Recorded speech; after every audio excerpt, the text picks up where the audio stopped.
Assalomu alaykum, hurmatli tomoshabinlar.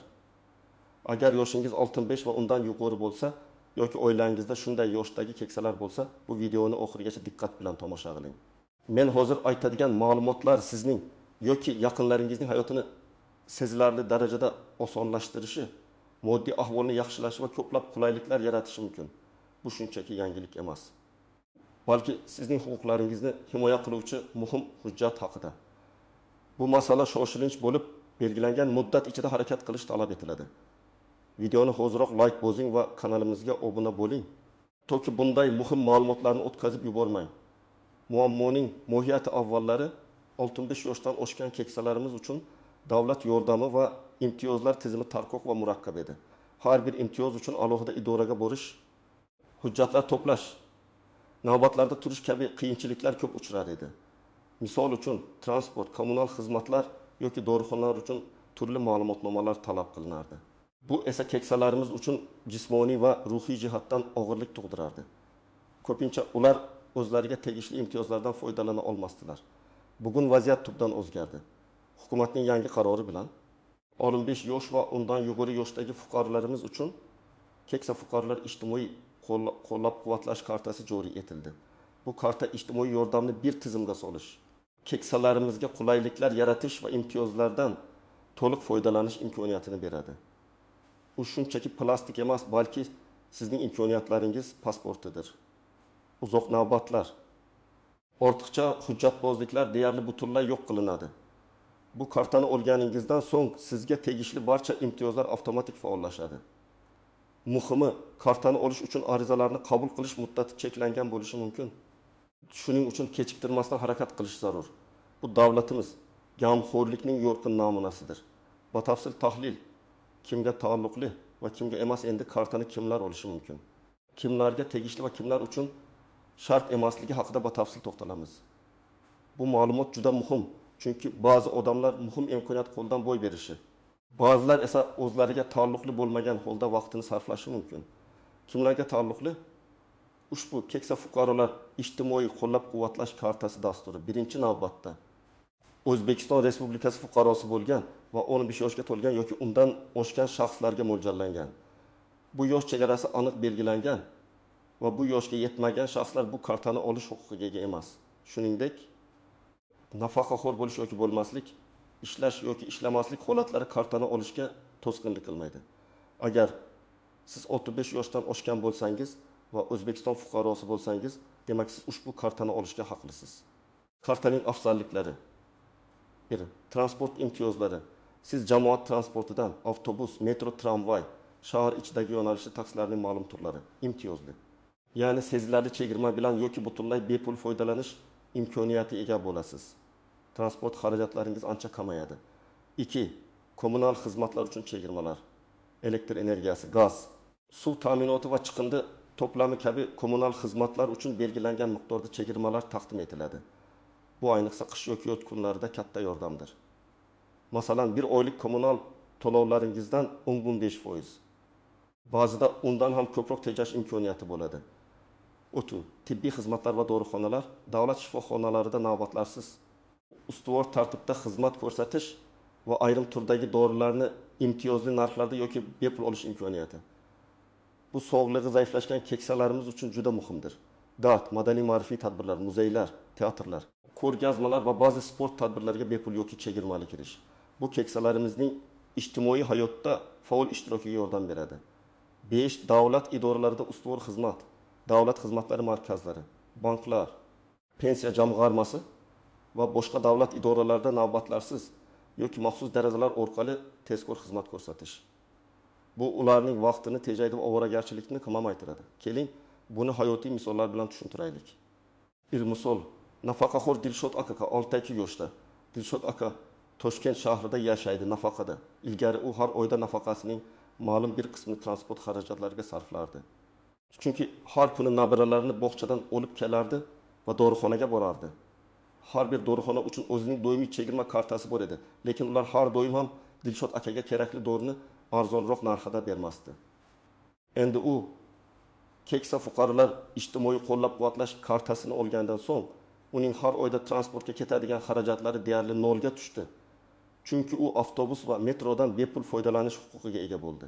Bundan tashqari unga tegishli kommunal xizmatlar uchun ham har oyda taxminan 25-27 chegirma taqdim etilmoqda. Agar Dilshod aka bir oyda transportga 50 ming so'm, kommunal xizmatlarga esa 200 ming so'm to'lagan bo'lsa, endi u oyga 70 ming so'm, transport 30 ming so'm, kommunal chegirma 70 ming so'm tejash imkoniyatiga ega bo'ldi. Yiliga bu 20 million so'mdan ziyod mablag'ni tashkil etadi. Bu qo'shimcha dori-darmon yoki oziq-ovqat xarajatlarini qoplash imkonini beradi. Ikki misol, Shahnoza opa 66 yoshda yaqinda nafaqaga chiqqan. Shahnoza opa butun umri davomida o'qituvchi bo'lib ishlagan. Yaqinda 16 yoshga to'lib nafaqaga chiqqan. Unga yangi hujjatlar tayyorlash, turli idoralarga borish juda qiyin tuyulardi. Keksa fuqarolar ijtimoiy qo'llab-quvvatlash kartasi haqida eshitgach, avvaliga ishonmadi. Hamma narsa murakkab bo'ladi deb o'yladi. Lekin qo'shnisi yordamida tezda ariza topshirdi. Karta kelgach, u o'zini ancha erkin his qildi. Endi u bemalol teatrlarga borishi, muzeylarni ziyorat qilishi mumkin. Chunki kirish bepul. Shifokorga ko'rinish uchun avval qator kutib o'tirardi. Endi esa kartasini ko'rsatib, imtiyozli navbatda xizmat olmoqda. Uyidagi suv to'lovlari uchun ombasi chegirma unga har oyda kichik bo'lsa ham sezilarli yordam beradi. Bu karta ayniqsa yangi nafaqaga chiqqanlar uchun byurokratik jarayonlarni soddalashtiradi. Uchun misol, Boboqul amaki 7 yoshda chet elda ishlagan va yaqinda qaytgan. Boboqul amakilar davomida chet elda ishlagan va yaqinda O'zbekistonga doimiy yashash uchun qaytgan. U nafaqa olish huquqiga ega, lekin hali hujjatlarini to'liq tartibga solmagan.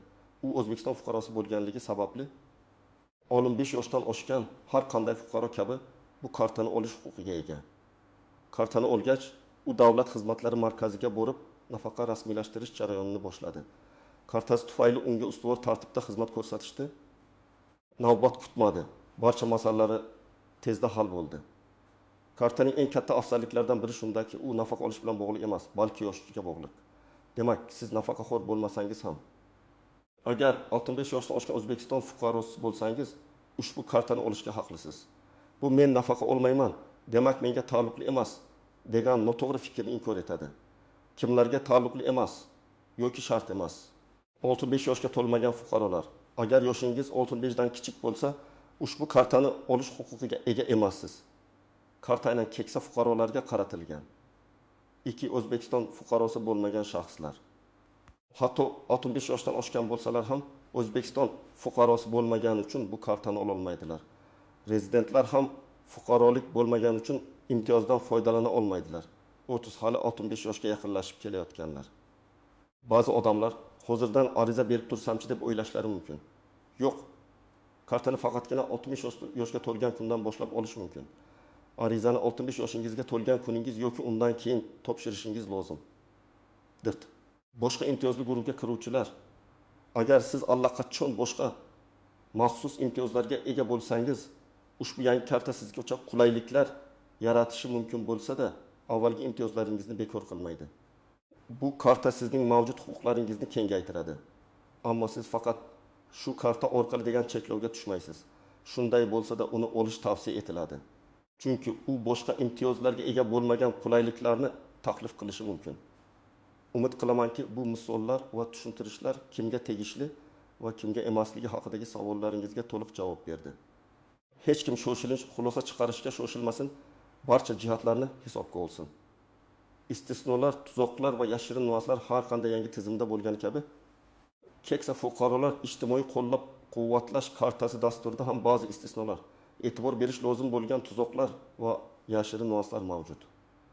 Ularni bilish sizga jarayonni muvaffaqiyatli o'tishga va kutilmagan qiyinchiliklarga duch kelmaslikka yordam beradi. Istisnolar va cheklovlar. 1. Imtiyozlarning hududiy cheklovlari.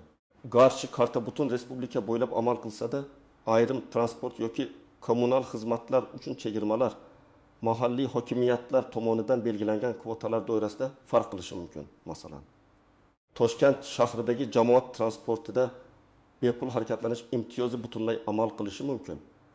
Lekin qishloq joylarida ayrim shaharlar va yo'nalishli transportlarga bu imtiyoz to'liq tatbiq etilmasligi mumkin. Shuning uchun o'zingiz yashayotgan hududdagi aniq imtiyozlar ro'yxatini va ularni qo'llash shartlarini aniqlab olish muhim. 2. imtiyozlarning muddatli bo'lishi.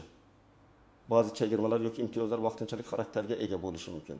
Masalan, ayrim dorixonalar yoki xususiy tibbiy markazlar bilan tuzilgan shartnomalar belgilangan muddatgacha amal qilishi mumkin. Kartani olganingizda barcha imtiyozlarning amal qilish muddatlarini va shartlarini sinchkovlik bilan tekshiring. Kartaning yangilanishi kartaning amal qilish muddati bo'lishi mumkin. Masalan, u har 5 yilda bir marta yangilanishi talab etilishi mumkin. Bunday holatda yangilanish muddati yaqinlashganda tegishli idoralar bilan bog'lanib, uni o'z vaqtida yangilab olish zarur. Yangilanish muddatini o'tkazib yuborsangiz, kartadagi imtiyozlar vaqtincha to'xtatilishi mumkin. E'tibor berish lozim bo'lgan tuzoqlar munosabatdagi qiyinchiliklar. Ba'zan xizmat ko'rsatish sohasidagi ba'zi xodimlar yangi kartaning afzalliklari haqida to'liq ma'lumotga ega bo'lmasliklari mumkin. Bunday holatlarda vaziyatni tushuntirishga harakat qiling, agar muammo hal bo'lmasa. Kartani bergan organning ishonch telefoniga murojaat qilishdan tortinmang. Davlat xizmatlari markazlari yoki ijtimoiy himoya agentligining aloqa markazlari bu borada yordam bera oladi. 2. Ma'lumotlar xatosi. Arizani topshirishda yoki kartani rasmiylashtirishda shaxsiy ma'lumotlarda xatoliklar yuzaga kelishi mumkin. Pasportdagi ism, familiya, tug'ilgan sana kabi ma'lumotlar kartadagi ma'lumotlarga to'liq mos kelishi shart. Har qanday kichik xatolik ham kartaning ishlamay qolishiga yoki imtiyozlardan foydalana olmaslikka olib kelishi mumkin. Shuning uchun kartani qabul qilib olayotganda barcha ma'lumotlarni diqqat bilan tekshiring. 3. Uchinchi shaxslar tomonidan suiiste'mol qilish. Afsuski, har qanday yangi va foydali tizimdan suiiste'mol qiluvchi shaxslar ham topiladi. Hech qachon o'z kartangizni yoki shaxsiy ma'lumotlaringizni begona shaxslarga bermang. Sizning kartangiz faqat sizga tegishli va uni boshqa birovga berish, masalan, oila a'zolariga berish ham qat'iyan man etiladi. Chunki karta egasining shaxsiy imtiyozlarini aks ettiradi.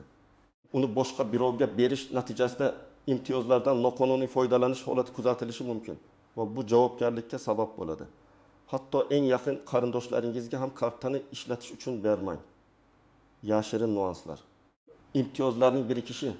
Ba'zi keksalarimiz bir nechta imtiyoz turiga ega bo'lishlari mumkin. Yangi karta mavjud imtiyozlaringizni bekor qilmaydi, balki ularni to'ldiradi. Biroq bir xil turdagi imtiyozlar bir necha marta berilmaydi.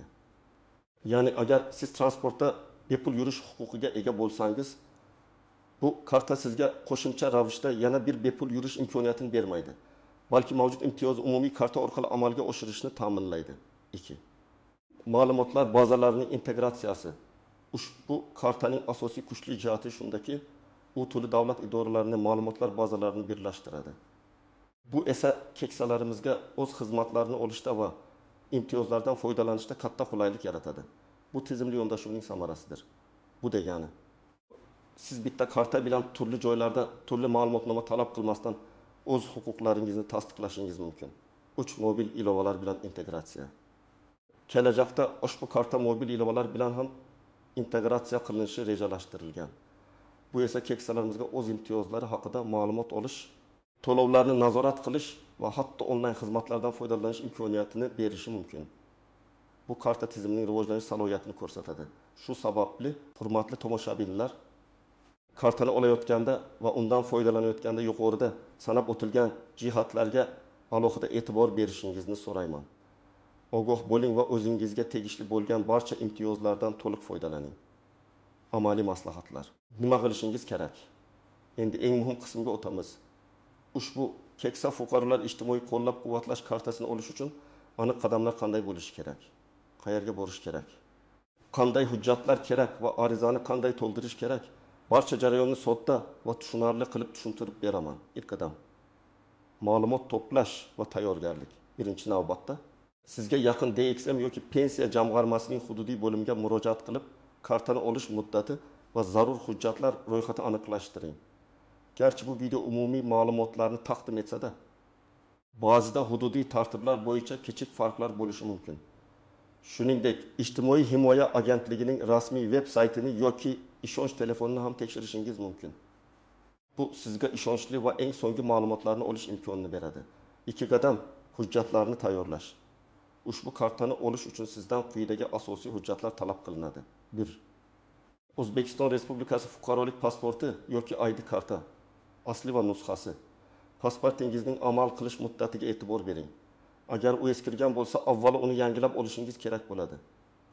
Nafaqa guvohnomasi agar mavjud bo'lsa, agar siz nafaqaxo'r bo'lsangiz, nafaqa guvohnomangizning asli va nusxasi. Bu shart emas, lekin u ma'lumotlarni tasdiqlash uchun foydali bo'lishi mumkin. Uch raqamli fotosurat. Odatda bu hujjatni topshirish joyida, ya'ni davlat xizmatlari markazida bepul tushirishadi. Lekin agar imkoningiz bo'lsa, o'zingiz bilan 3 harfga SSM o'lchamli rangli fotosurat olib borishingiz ortiqchalik qilmaydi. Fotosurat yangi, yuz ifodasi neytral, bosh kiyimsiz. Diniy sabablarga ko'ra ruxsat etilgan hollar bundan mustasno bo'lishi kerak. 4 ariza namunasi.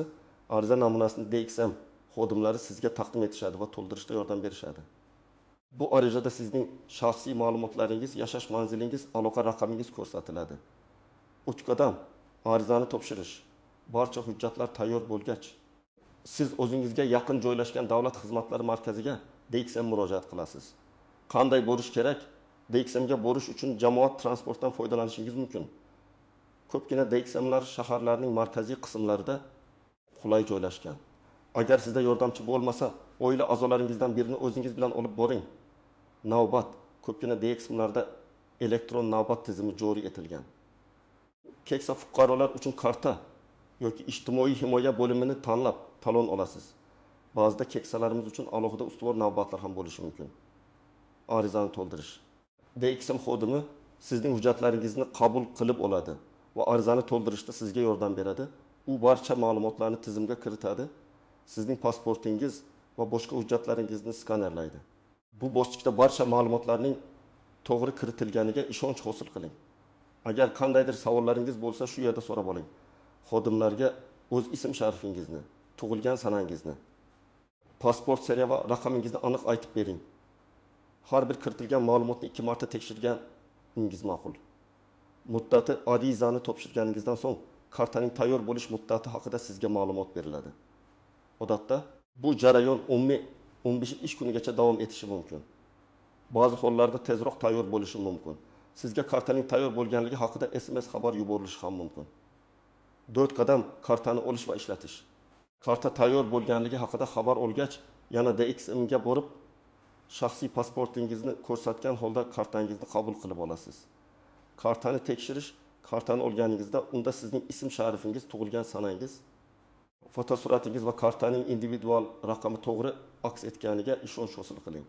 Har qanday xatolik topilsa, darhol DXM xodimiga ma'lum qiling. Foydalanish kartani olganingizdan so'ng u avtomatik ravishda faollashadi va siz undan foydalanishni boshlashingiz mumkin. Jamoat transportida foydalanayotganda konduktorga yoki validatorda ko'rsating. Do'konlarda yoki dorixonalarda chegirma olish uchun kassirga taqdim eting. Davlat idoralarida navbatga turishdan oldin kartani ko'rsating. Har bir foydalanishda kartaning tegishli imtiyozni berishini tekshirib boring. Muhim eslatma, bu jarayon mutlaqo bepul.